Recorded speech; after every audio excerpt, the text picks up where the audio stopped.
ואדם חייב לומר על הניסים בתפילה.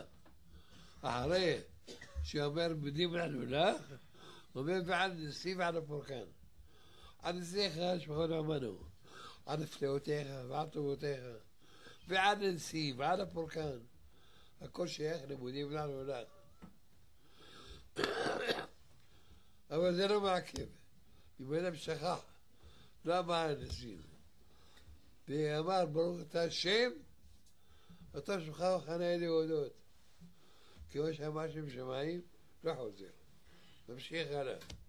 אבל בסוף התפילה, אחרי שיאמר, אדוני נסענו שלי מרע, יאמר, מודים אנחנו לך, עד ניסים, עד הפורקן כבר. יאמר על ניסים, בסוף התפילה.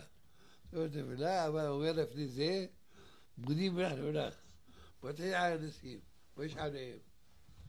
צריך לומר שמודים אנחנו לך, כדי שיהיה קשור עם על הניסים.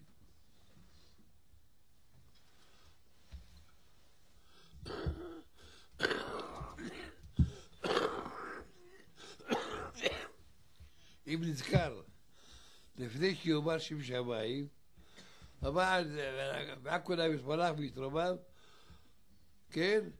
והיינו יברכו שמך גדול ועולם וכשטוב. ונזכר תקף, יחזור, יאמר הניסים. רק אם אמר, ברוך אתה השם, אמר שם שמיים לא יכול לחזור.